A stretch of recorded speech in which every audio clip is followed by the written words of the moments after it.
This episode features not only one Thomas Alva Edison, but two. Thomas Alva Edison Jr. is featured in this story as well. We first introduced the character of Thomas Edison when we did the filmed adventures of Detective Murdoch. And in the process of doing our research on Edison, we discovered that he had a son, Thomas Edison Jr., with whom he had a difficult relationship. And the more we looked at that relationship, the more we were interested in building an episode around it. The man thought that he knew better than an Edison. Is a sham. Did you learn nothing from me, no boy? longer in my short trousers, Father. I can make my own decisions. Yes, and destroy the good name of Edison in the process. Gentlemen, if I may.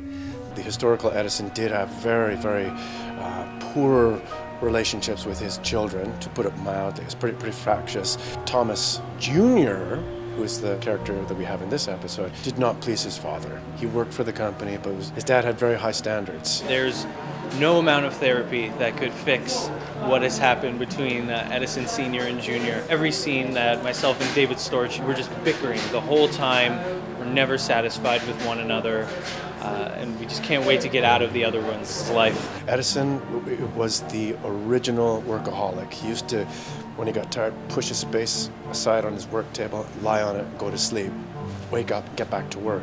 He had a voracious appetite for knowledge. He was constantly tinkering, he was constantly trying to figure out how to make his inventions better, how to beat the competition. Like, really admirable in terms of his work ethic, but he also expected a lot of those who worked with him.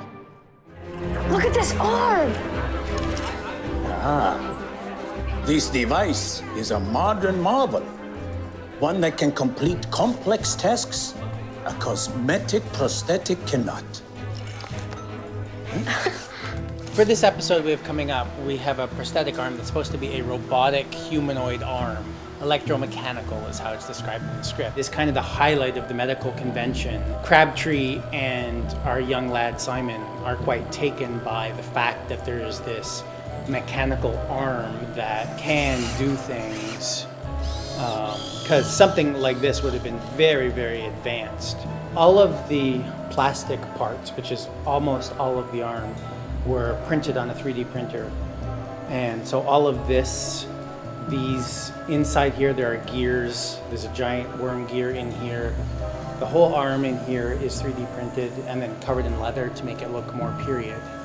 Inside this there are 6 servos which move the fingers and the wrist. And then right inside this 3D printed box, there's another rather large servo that controls the motion of the elbow. And I can control all of this with this remote control. The advantage to having 3D printer to make props is you can actually prototype things and make them in-house. I can make a part. If it doesn't quite work, we can tweak it in the computer, print it out again. Today we're at the historic Walper Hotel in downtown Kitchener. A lot of great stories in this place. Walper Hotel is located at the corner of King and Queen Streets in downtown Kitchener. We've been standing on this corner since 1893, so for 121 years. Previous to this particular structure, there's been a hotel or tavern or inn of some kind on this corner since 1820. Some of the favorite guests that the Walper Hotel staff like to talk about include Eleanor Roosevelt, who is known to have enjoyed breakfast on our courtyard, which is located on the 3rd floor of the hotel. The favorite story, I guess, about Louis Armstrong is the story of him playing his trumpet off the King Street balcony. The Barristers' Lounge is also famous as the location of Al Capone and the Seagram brothers meeting. So the Seagram brothers met Al Capone, who was of course known for his bootlegging. The Seagram had a distillery and supply up in Waterloo, so very nearby at that time, and that was the supply that's reputed to have been carried out of the area. Murdoch Mysteries has been filming on the 2nd floor of our hotel in the Crystal Ballroom, the Oak Lobby, the Barristers' Lounge, and also the Oak Room space. We came here for 2 reasons. The exterior of the Walper Hotel will be used throughout the year to represent the new home, the suite that Murdoch and Ogden are living in.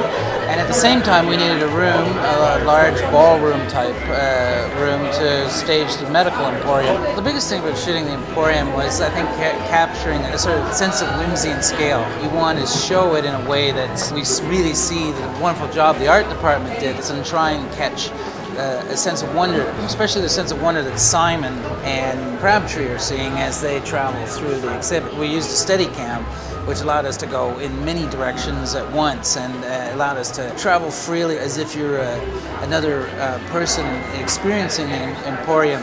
It's really about a very big dance that we orchestrate between camera, actors, the background, the different sets, all those elements being choreographed into one large movement. Step up, who wants one?